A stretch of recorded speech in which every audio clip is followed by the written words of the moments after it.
The ultimatum. Captain Maya Chen stood at the viewport of the ESS Defiant, Earth's most advanced diplomatic vessel, watching as the massive crystalline structure of the Galactic Conclave headquarters grew larger against the backdrop of stars.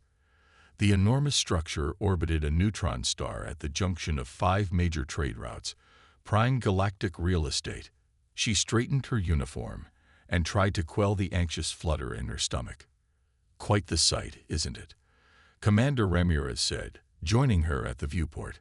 17 different spacefaring civilizations built that together. Hard to believe we're about to join their club. "If they'll have us," Maya replied, her voice tight. 3 weeks of negotiations, and all they had to show for it was a treaty that barely deserved the name. "Captain, the Conclave is hailing us," Lieutenant Park called from the communication station. "They're ready for our response to the treaty terms." Maya nodded. "Tell them I'll be there shortly." She turned to her XO. "How much longer are we supposed to smile and nod while they treat us like children?" "Those are our orders, Captain," Ramirez said, though his expression suggested he shared her frustration. "Earth Command wants this alliance. They say we need the protection." "Protection," Maya scoffed. "Did you raid Section 27 of their treaty? We'd be confined to our solar system for 150 years while they assess our development. We wouldn't be members, we'd be pets." Earth had achieved faster-than-light travel only 30 years ago, and in that time, they'd established a modest colonial presence on a handful of star systems. Then came first contact with the Galactic Conclave, a coalition of 17 spacefaring species that had been governing interstellar affairs for over 9,000 years. Humanity, the new kids on the block, had expected at least a cautious welcome. Instead, they got a cosmic restraining order. "The shuttle is prepped and ready, Captain," Ramirez reported. "The diplomatic team is waiting." Maya nodded, her decision crystallizing. Earth Command had ordered her to accept the treaty terms, with minor objections noted for the record. But they hadn't seen the condescension in the eyes of the Conclave representatives. They hadn't felt the dismissive tone when the alien diplomats spoke of humanity's violent tendencies and impulsive nature. "Commander, I need you to do something for me," Maya said quietly. "Something that isn't in the official orders." Ramirez raised an eyebrow, but leaned in closer. "I'm listening, Captain." The Grand Assembly Chamber of the Galactic Conclave was an architectural marvel, a vast dome of transparent material that somehow conveyed both the vastness of space and the weight of millennia of orderly governance. Representatives from 17 different species sat in tiered semicircular platforms. In the center was a raised dais where petitioners could present their cases. It was on this dais that Captain Maya Chen now stood, datapad in hand, the treaty terms displayed on its screen. "Representatives of the Galactic Conclave," she began, her voice carrying clearly through the chamber thanks to excellent acoustics. "I return before you with humanity's response to your proposed treaty." High Counselor Exaltan, a being that resembled a cross between a mantis and a jellyfish, floated forward in his anti-gravity field. "Captain Chen, we are pleased that your species has seen reason. The terms we have offered are standard for all Class 3 volatile species. Once you have demonstrated 150 standard cycles of stability, the Conclave will reassess your status. 150 standard cycles, almost 2 centuries of being confined to their solar system like children sent to their room." Maya's grip tightened on the datapad. "Yes, we've reviewed your treaty carefully," she said, her smile tight. "We have some thoughts to share." With deliberate slowness, Maya placed the datapad on the floor of the dais. Then, to the astonishment of every Conclave member present, she stomped on it hard. The crack of breaking technology echoed through the silent chamber. "Captain Chen." Exaltan's voice had taken on a distinct note of alarm.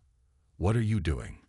Maya looked up, all pretense of diplomacy gone. "I'm demonstrating what humanity thinks of your treaty. A major breach of Conclave protocol." Exaltan's anti-gravity field pulsed with angry red light. "This is precisely the volatile behavior that justified our classification," he said. "Security, escort the human delegation from the chambers immediately." Maya held up her hand as several armed guards, bipedal insectoids with exoskeletons that gleamed like polished obsidian, approached the dais. "Before you do that," she said loudly, "you might want to take a look outside." On cue, the crystalline dome of the conclave chamber darkened, then resolved into a massive view screen. The image showed the space surrounding the conclave station and the 20 human warships that had just dropped out of FTL travel. A collective gasp ran through the chamber. "Those are Terran military vessels," exclaimed a feathered being whose plumage was rapidly shifting to alarmed crimson. "They're within weapons range of the conclave station." "Yes, they are," Maya agreed pleasantly. "Don't worry, though. We're not planning to attack." She paused, savoring the moment. That would be unpredictable. Quetzalten's tentacles were now writhing in agitation. "This is an act of war. The Conclave has stood united for 9 millennia. To threaten us is to invite the combined might of 17 spacefaring civilizations to descend upon your single world." Maya couldn't help it. She laughed. The sound echoed through the stunned chamber. "See, that's the problem with species that have enjoyed peace for too long," she said, shaking her head. "You've forgotten what it's like to encounter someone who isn't afraid of a fight." She walked around the dais, forcing the security guards to adjust their positions. "Let me tell you about humanity. Before we reached for the stars, we spent millennia reaching for each other's throats. Our history is written in blood and fire, and yes, that makes us volatile by your standards, but it also means we know something you've forgotten." "And what is that?" asked a counselor from the back, their voice curious despite the tension. Maya smiled. "That peace is most appreciated by those who understand war, and those who understand war know that sometimes you have to be willing to tear up the treaty to get a better one." She gestured to the view screen, where the human ships hung in space, weapons visibly powered down, but unmistakably present. "We don't want war with the Galactic Conclave. In fact, we'd love to join your cosmic community. But we won't do it as second-class citizens. We won't do it under house arrest. So here's our counter-proposal. Recognize humanity as equals, open trade relations, establish cultural exchanges, the whole diplomatic shebang, or we'll find our own way in this galaxy." "Is that a threat, Captain Chen?" Quetzalten asked quietly. "Not at all," Maya replied. "It's a statement of fact. You can try to contain humanity, but it won't work. We're curious. We explore. We adapt. We overcome. And if we have to do it without your blessing, we will." A hushed silence fell over the chamber. Then, surprisingly, a sound like grinding stones rose from one of the delegations. It took a moment for Maya to realize it was laughter. The Vorsay ambassador, a massive silicon-based life form that resembled a cross between a dragon and a crystal formation, was actually laughing. 9,000 years, the ancient being rumbled. And finally, something interesting happens at one of these meetings. 12 hours later, Captain Chen sat in the conference room of the ESS Defiant, facing a very unhappy holographic projection of Admiral Chatri back on Earth. "Let me get this straight," Chatri said, her voice dangerously level. "You deliberately destroyed Conclave property, tore up an official treaty document, surrounded their headquarters with our warships, which you somehow convinced Captain Reynolds to mobilize without proper authorization, and then essentially told the collected ambassadors of 17 advanced civilizations that they could either play nice or go screw themselves." Maya winced. "When you put it that way, it sounds bad." "It doesn't just sound bad, Chen. It's the kind of stunt that ends careers, that ends lives, potentially. Do you have any idea?" "With respect, Admiral," Maya interrupted, "I think you should read the new treaty terms they've offered." She transmitted the document to Chatri, then waited as the Admiral's eyes scanned back and forth, her expression morphing from anger to disbelief. "They're offering us observer status on the Conclave, trade rights with all 17 civilizations, Technology exchange protocols. Chatri looked up. How the hell did you pull this off? Maya leaned back in her chair. Turns out, Admiral, that while the Conclave as a whole has been playing it safe for millennia, quite a few of the member species have been getting restless. Our little display gave the pro-expansion factions the leverage they needed to push back against the conservative elements. And the warships, a calculated risk, Maya admitted, but we made sure they understood it was a demonstration, not a threat. Humans aren't the only species that appreciate a show of strength. Chatri rubbed her temples. This goes against every diplomatic protocol in the book. Yes, Admiral, but it worked, and honestly, I think it worked because it went against protocol.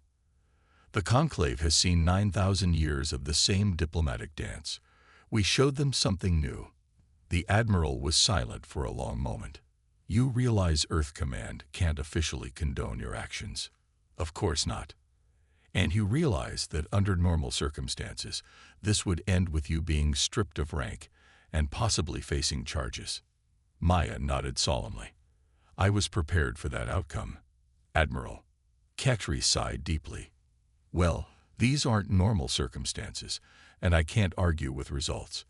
The Conclave is actually sending a delegation to Earth next month to formalize the new agreement. They are. Maya couldn't hide her surprise. That was faster than I expected. Apparently, you've created quite a stir. Several Conclave species are suddenly very interested in establishing direct relations with humanity. Catri's expression turned thoughtful. The Vorsai have specifically requested you as their liaison. The crystal dragons like me. That's unexpected. Catri's hologram flickered as she leaned forward. This isn't over, Chen. You've opened a door, but now we have to prove we can walk through it responsibly. The galaxy will be watching us very closely now. Understood, Admiral. We'll be on our best behavior. See that you are. Catri's expression softened slightly. And Chen, off the record. Nice work. The hologram winked out, leaving Maya alone with her thoughts, at least until Commander Ramirez entered the conference room. So, he said, taking a seat across from her, executed or promoted. Maya grinned. Neither, apparently. Though I think the jury's still out on both options. The crew's buzzing about what happened in the conclave chamber. Half of them think you're a hero. The other half think you're insane. Why not both? Maya shrugged. It worked, Commander. We're in the game now. Ramirez nodded thoughtfully. Yes, but now comes the hard part. Living up to the reputation you've created for us. You mean living down the reputation? No, he said quietly. I mean living up to it. You told the conclave that humanity understands both war and peace better because of our history. Now we have to prove that the wisdom you claimed actually exists. Maya sobered at his words. You think I made a mistake. I think you made a gamble, and it paid off. But gambling isn't a sustainable strategy. He stood up. The Vorsay ambassador is hailing us. They're requesting to come aboard before we depart. That's unusual. Welcome to the brave new world you've created, Captain. There was the hint of a smile on Ramirez's lips as he left. The Alliance.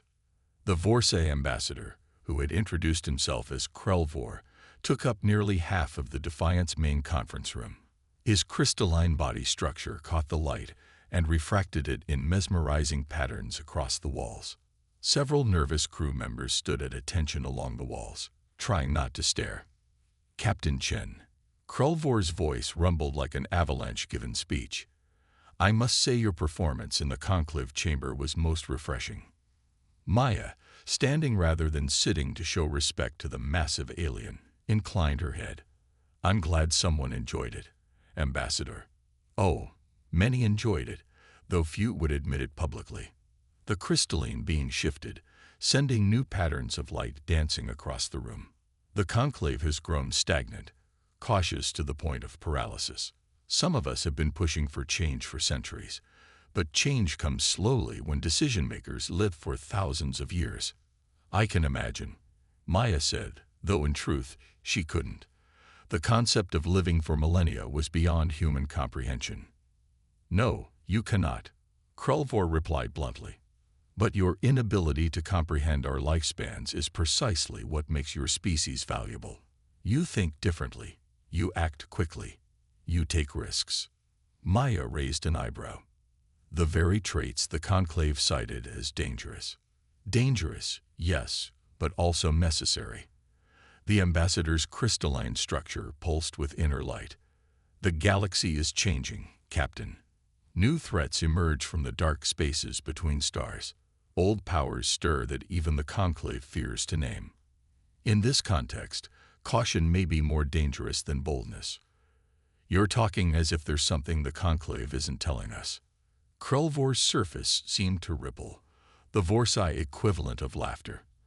There are many things the Conclave isn't telling you, just as I imagine there are many things your species keeps to itself. Maya couldn't argue with that logic.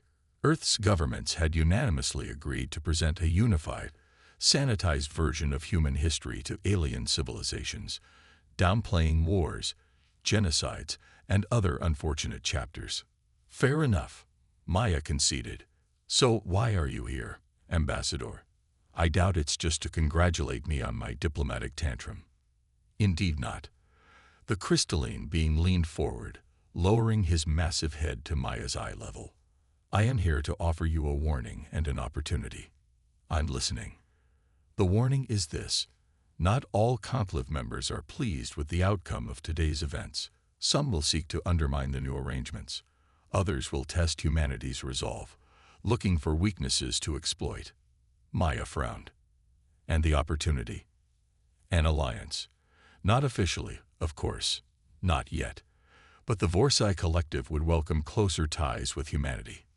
We are old, Captain Chen, Krulvor continued. We have grown slowly, built carefully, planned meticulously. But we recognize that these qualities alone are no longer sufficient.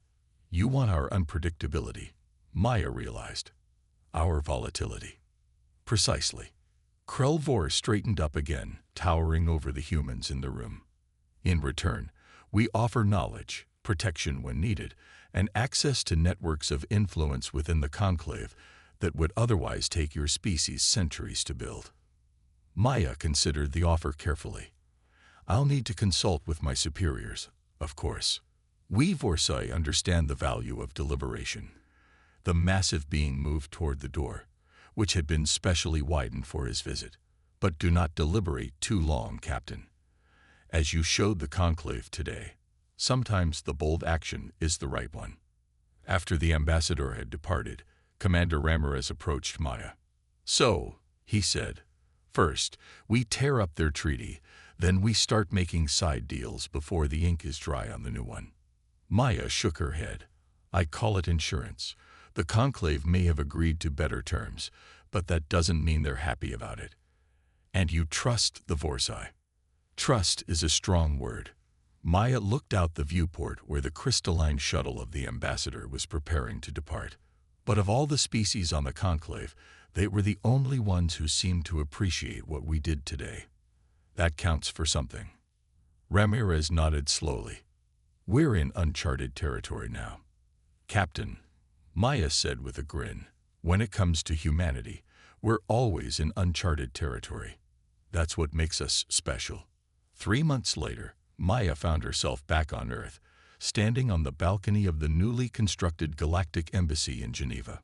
Below her, delegates from all 17 Conclave species mingled with human diplomats, scientists, and military personnel in what was being hailed as the diplomatic event of the century. You clean up nice, said a voice behind her. Maya turned to see Admiral Capri, resplendent in her dress uniform.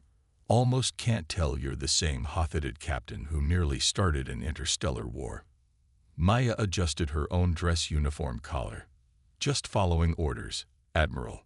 Show them what humanity is made of, you said. I didn't mean it quite so literally. Chakri replied dryly, though there was a hint of amusement in her eyes. Though I can't argue with the results.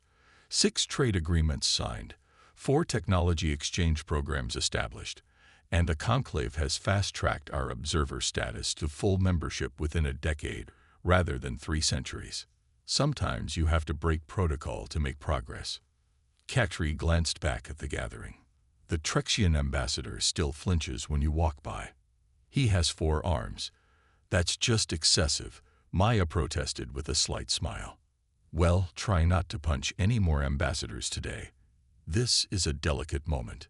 The admiral nodded toward a particular group where the Vorsay ambassador was speaking with several high-ranking human officials. Your insurance policy seems to be paying dividends. The Vorsay have been surprisingly forthcoming with technological assistance. Maya nodded. They're playing the long game, Admiral, just like we are. Speaking of games, Chakri said, her voice dropping to a near whisper, our intelligence division finally decoded some of the restricted conclave archives that the Vorsay helped us access. Anything interesting? You could say that. Katri's expression turned grim. It seems the conclave's paranoia about volatile species isn't just bureaucratic caution. 3,000 years ago, they encountered another young, aggressive species, similar to us in many ways. Rather than quarantine them, they attempted integration. Maya felt a chill that had nothing to do with the evening air. What happened? War. Devastating, brutal war that nearly collapsed the conclave. That species, the archives call them the Dreshek, used the technology they gained through conclave membership to enhance their military capabilities. They nearly conquered 3 conclave races before they were finally stopped. And let me guess, afterward, the conclave created the Class 3 volatile species protocols. Ketri nodded. They'd been burned before. That's why they tried to contain us. Maya absorbed this information silently for a moment. Does this change our approach? It provides context, Chatri replied. Understanding their fear doesn't mean accepting their limitations, but it does mean we need to proceed with more finesse than your initial method. Finesse has never been my strong suit, Admiral. Which is why, Katri said with a slight smile, effective immediately, you're being reassigned. Maya blinked in surprise. Admiral, the Vorsay have specifically requested a human military liaison for a joint security initiative at the edge of conclave space. Given your special relationship with Ambassador Krelvor, you're the obvious choice. The edge of conclave space. What's out there that needs a security initiative? Ketri's expression turned somber. That's classified, Captain. Top level. But I can tell you this much. The Vorsay didn't just ally with us because they admire our spunk. They're afraid of something, and they think humans might be crazy enough to help them fight it. Maya looked out over the glittering diplomatic reception, seeing the gathering with new eyes. Not just a celebration of humanity's arrival on the galactic stage, but a chess match. Alliances forming, information being traded, plans within plans. So, she said slowly, when do I leave? 1 week. The ESS Intrepid is being refitted for the mission now. Katri clapped her on the shoulder. Try not to start any interstellar incidents before then. No promises, Admiral. As Katri walked away, Maya remained on the balcony, watching the stars emerge in the darkening sky. Somewhere out there, beyond the conclave's neat and tidy borders, something lurked. Something that made even 9,000-year-old civilizations nervous. And humanity, the cosmic new kids on the block who had bluffed and bullied their way to the table, was about to find out what it was. The ESS Intrepid cut through the darkness of space like a knife, its recently upgraded engines humming with a combination of human engineering and Vorsay enhancements. Maya stood on the bridge, watching as the stars streaked by outside the viewport. Status report, she said, turning to her new XO, Lieutenant Commander Ortiz. All systems nominal, Captain, Ortiz replied. We'll reach the rendezvous coordinates in approximately 6 hours. The Vorsay vessel Stoneheart is already in position. Maya nodded. The mission briefing had been frustratingly vague. A joint patrol of the boundary zone between conclave space and what the Vorsay called the dark sectors. Whatever threat lurked out there, the conclave was being typically tight-lipped about it. And our passenger. Ortiz's expression tightened slightly. Still in the secured quarters, Captain. Ambassador Krulvor's aide hasn't left the chamber since coming aboard. Have they at least eaten something? Hard to tell with a silicon-based life form, Captain, Ortiz said with a slight smile. They don't exactly eat the way we do. Maya sighed. The aide, a smaller Vorsai who had introduced himself as Shard, had been sent as the ambassador's personal representative for the mission. So far, Shard had been about as communicative as an actual rock. I'm going to have another talk with our guest, Maya decided. You have the bridge, XO. The secured quarters assigned to Shard were near engineering. The Vorsai had specifically requested this location, citing some need to be near the ship's power systems. When Maya arrived, she found the room's temperature had been raised to sweltering levels, and strange crystalline formations had been attached to several surfaces. Shard himself stood motionless in the center of the room, his smaller but still impressive crystalline body reflecting the reddish emergency lights he'd requested. Ambassador Shard, Maya said formally. The Vorsai shifted slightly, facets catching the light.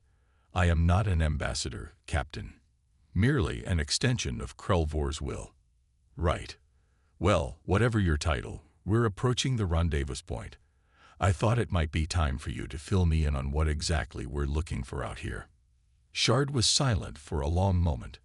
Then, slowly, he turned to face Maya fully, something he had not done since coming aboard. What do you know of the Conclave's history, Captain? Maya shrugged.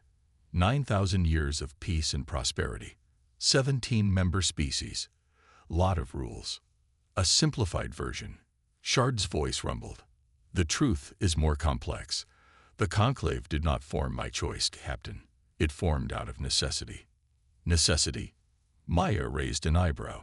What kind of necessity drives 17 different species to create a galactic government? The kind that comes from outside the galaxy.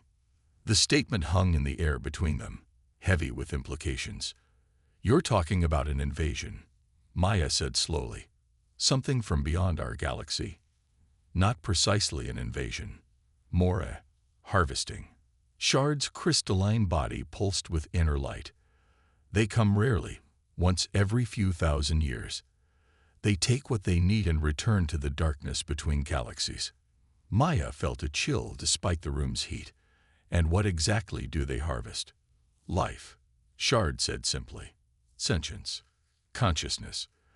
The exact mechanism is unknown, but the results are clear. Worlds scored of intelligent life, but physically intact, as if something simply removed the minds while leaving the bodies. That's... Maya struggled to find words. Why haven't we been told about this? Why keep it secret? The Conclave believes in maintaining order. Panic serves no purpose. Besides, the last incursion was over 5,000 years ago. Many Conclave members believe the threat has passed. But the Vorsai don't. Shard's crystalline body shifted, creating a sound like grinding stones. We have longer memories than most, and we have detected anomalies at the edge of Conclave space, patterns that match historical records of previous incursions. Maya ran a hand through her hair. So this joint security initiative is really a reconnaissance mission to confirm whether some mind-eating alien harvesters are about to invade the galaxy. A crude summation, but essentially correct. And you selected humanity, a species you've known for less than a year, as your partners for this mission. Shard moved closer, his crystalline form towering over Maya, despite being small for a Vorsai. The Conclave races have grown comfortable, Captain. Safe. Protected. Humans are still hungry, still willing to take risks. Still expendable, you mean? Maya said flatly. All life is expendable in the face of what comes, Shard replied without emotion. But if you prefer comfort to truth, we can maintain the fiction of a routine patrol. Before Maya could respond, the ship's intercom crackled to life. Captain to the bridge. Ortiz's voice sounded tense. We're picking up an anomaly. Maya gave Shard a hard look. We'll finish this conversation later. When Maya reached the bridge, she found the crew gathered around the sensor station, expressions ranging from puzzlement to concern. "Report," she ordered. Ortiz straightened up. "Captain, we're detecting an unusual energy signature approximately 2 light hours ahead. It doesn't match anything in our database." On screen.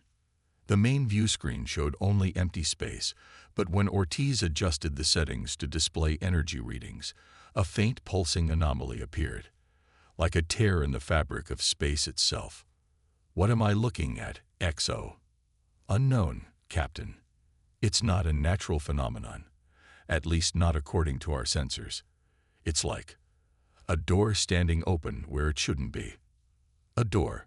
Maya remembered Shard's words about harvesters from beyond the galaxy. "Has the Vorsai ship detected it too?" "They're the ones who alerted us to it, Captain. They're requesting a joint approach." Maya hesitated. Every instinct told her to proceed with caution, to report back to command before investigating further. But that wasn't why she'd been sent out here. That wasn't why humanity had fought their way to the conclave table. "Set course for the anomaly," she ordered. "Yellow alert. Inform the Stoneheart we'll approach in tandem formation." As the crew moved to comply, Maya felt a presence beside her. Shard had entered the bridge unannounced. "You should have been honest about the true nature of our mission," Maya said quietly. "Would your superiors have approved it if we had been fully transparent?" Maya couldn't argue with that logic. "Is that what I think it is? The beginning of an incursion?" "Perhaps," Shard replied. "Or perhaps something else entirely. The darkness between galaxies holds many mysteries." "Comforting," Maya muttered. "How do we proceed?" "With caution, Captain. We observe. We record. We do not engage unless absolutely necessary." Maya nodded. "Agreed. But I want weapons and shields on standby. If this is your bogeyman coming to harvest mines, I'd rather not make it easy for them." As the Intrepid drew closer to the anomaly, details became clearer. It wasn't simply a tear in space. It was a constructed thing. A massive ring of unknown material that seemed to bend light around it. Through its center, stars were visible, but they weren't the stars of their own galaxy. "It's a portal," Lieutenant Kim at the science station whispered. "A stable wormhole or something similar." "Has anything come through?" Maya asked. "Not that we can detect, Captain, but the energy readings suggest it's active. It's waiting." "The Stoneheart is hailing us," Ortiz reported. On screen, the view changed to show the bridge of the Vorsai vessel, a cavernous space with crystalline control interfaces and dozens of Vorsai at various stations. In the center stood a massive figure that Maya recognized immediately. "Ambassador Krelvor," she said in surprise. "I wasn't informed you would be on this mission personally." "Some matters require direct oversight, Captain." The ambassador's voice rumbled through the speakers. "I see you found our quarry." "We found something," Maya agreed. "Your aide has been sharing some interesting theories about what it might be." "Has he now?" Krelvor's crystalline body shifted in what might have been amusement. "Shard sometimes speaks too freely." "Actually, I think he didn't speak freely enough," Maya countered. "If we're facing a threat to the entire galaxy, maybe next time lead with that." The Vorsai ambassador was silent for a moment. "Your directness continues to be refreshing, Captain. Yes, what you see before you is a gateway. They appear before each incursion. Transit points for the harvesters to enter our galaxy. If you knew what these things looked like, why did you need us here?" "Because in 9,000 years of conclave history, no gateway has ever been discovered before activation, until now." Maya felt a chill run down her spine. "You're saying this is our chance to stop an incursion before it begins?" "Precisely. But we must act quickly, once the harvesters begin to come through." The ambassador's words were cut off as alarms blared across both ships. "Energy spike," Kim shouted. "Something's coming through." On the view screen, the dark center of the portal began to shimmer and pulse. A shape began to emerge, enormous, otherworldly, defying easy description. It seemed to be both physical and not. A mass of dark matter shot through with veins of energy that hurt the eyes to look at directly. Tactical analysis, Maya ordered, forcing calm into her voice. Captain, I'm not sure our sensors are equipped to. Wait. Kim's face had gone pale. It's scanning us. Both ships. Some kind of consciousness probe. Maya felt something then. A slight pressure behind her eyes, a whisper at the edge of her thoughts. Judging by the expressions of her crew, they felt it too. Shields up, she ordered. Full power. The pressure receded slightly but didn't disappear entirely. On the still open channel to the stoneheart, Maya could see the Forsyte reacting as well, their crystalline bodies vibrating at unusual frequencies. Ambassador, Maya called out. What's the protocol here? How do we fight these things? Krulvor's voice came back distorted. Fight. No, Captain. We observe. We record. We report back to the Conclave. Report back. That thing is scanning our minds, and you want to take notes. The Conclave has survived for 9,000 years by understanding when